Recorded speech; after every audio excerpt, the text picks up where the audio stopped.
నిన్నటి రోజున ముఖ్యమంత్రి రేవంత్ రెడ్డి గారు పిచ్చి మాటలు, అసలు ఒక ముఖ్యమంత్రిగా మాట్లాడాల్సినటువంటి మాటలు కాకుండా ఒక బజారు వ్యక్తిలా నిన్న వారు మాట్లాడారు. అందులో ప్రధానంగా ఈ రాష్ట్రంలో గతంలో పరిపాలన సౌలభ్యం కోసం గతంలో పనిచేసినటువంటి సర్పంచులు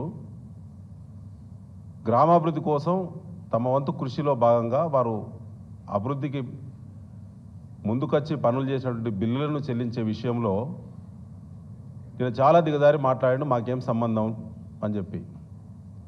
ఇవాళ రేవంత్ రెడ్డి బాగా ఇవాళ సర్పంచుల పాత బిల్లులకు మీకు సంబంధం లేకుంటే ప్రాణాలు అడ్డం పెట్టి కేసీఆర్ గారు తెచ్చినట్టు తెలంగాణకు నీకేం సంబంధం? నువ్వు తెలంగాణ ఉద్యమాలు ఉన్నవా? దొంగల్లా రౌడీల్లా తుపాకీ చేతుల బట్టి ఈ రాష్ట్ర ఉద్యమంలో ముందున్నటువంటి ఉద్యమకారుల పైన తుపాకీ ఎక్కువ పెట్టినటువంటి ఒక రౌడీవి, నీకు ఈ మాటలు తప్ప వేరే మాటలు రావిగా. మరి కేసీఆర్ కట్టినటువంటి సెక్రటరియట్కి నీకేం సంబంధం? అదేవిధంగా ప్రధానంగా రైతుల గురించి నేను మాట్లాడాను. రైతు సంక్షేమం కాంగ్రెస్ పార్టీ చేస్తుంది, తన ప్రభుత్వం చేస్తుందని చెప్పారు. అసలు కేసీఆర్ గారి ప్రభుత్వము రైతుల సంక్షేమం మీద పెట్టినటువంటి ఖర్చుతో కాంగ్రెస్ పార్టీ ప్రభుత్వం పెట్టే ఖర్చుకి ఏమైనా పోలిక ఉందా?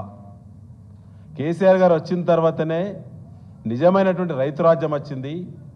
17 లక్షల మెట్రిక్ టన్నుల ధాన్యం ఉత్పత్తి నుంచి కేసీఆర్ గారి పాలన చివరి ప్రొక్యూర్మెంటు ఇయర్ ఒకసారి రివ్యూ చేస్తే 3 కోట్ల లక్షల మెట్రిక్ టన్నుల ధాన్యం ప్రొక్యూర్మెంట్ చేయబడింది ఈ రాష్ట్రంలో. అంటే దాదాపుగా ఇవాళ మనం 20 టైమ్స్ ఉత్పత్తి పెరిగింది. అది రేవంత్ రెడ్డి గారికి తెలుసు.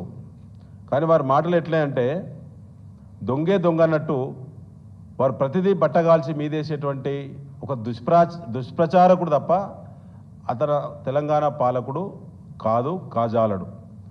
ముఖ్యంగా మిత్రులారా, ఇవాళ మీ ద్వారా తెలంగాణ రైతాంగాన్ని మేము విజ్ఞప్తి చేస్తూ ఉన్నాం. కేసీఆర్ గారు నాట్లకు మధ్య రైతు బంధు ఇచ్చేవాడు.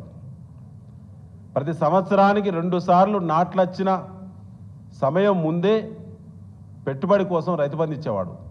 కానీ రేవంత్ రెడ్డి కాంగ్రెస్ పార్టీ ఓట్లకు మధ్య ఇవాళ రైతు భరోసా పేరు మీద పేరు మార్చి 15,000 ఇస్తామని చెప్పి ఎగనామం పెట్టి దాన్ని 12,000 ఇస్తూ ఉన్నారు.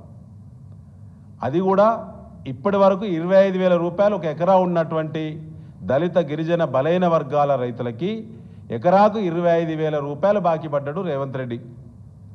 కాంగ్రెస్ పార్టీ వరంగల్ రైతు డిక్లరేషన్ సందర్భంగా వారు ఇచ్చినటువంటి రైతు డిక్లరేషన్ దీన్ని ఒకసారి రివ్యూ చేస్తే ఇప్పటి వరకు 25,000 రూపాయలు రైతు భరోసా రూపంలో తెలంగాణ రైతుకు, ఎకరా ఉన్నటువంటి రైతుకు ఇవాళ రేవంత్ రెడ్డి బాకీ పడ్డాడు. 4 ఎకరాల రైతు ఉంటే 1,00,000 రూపాయలు బాకీ పడ్డాడు.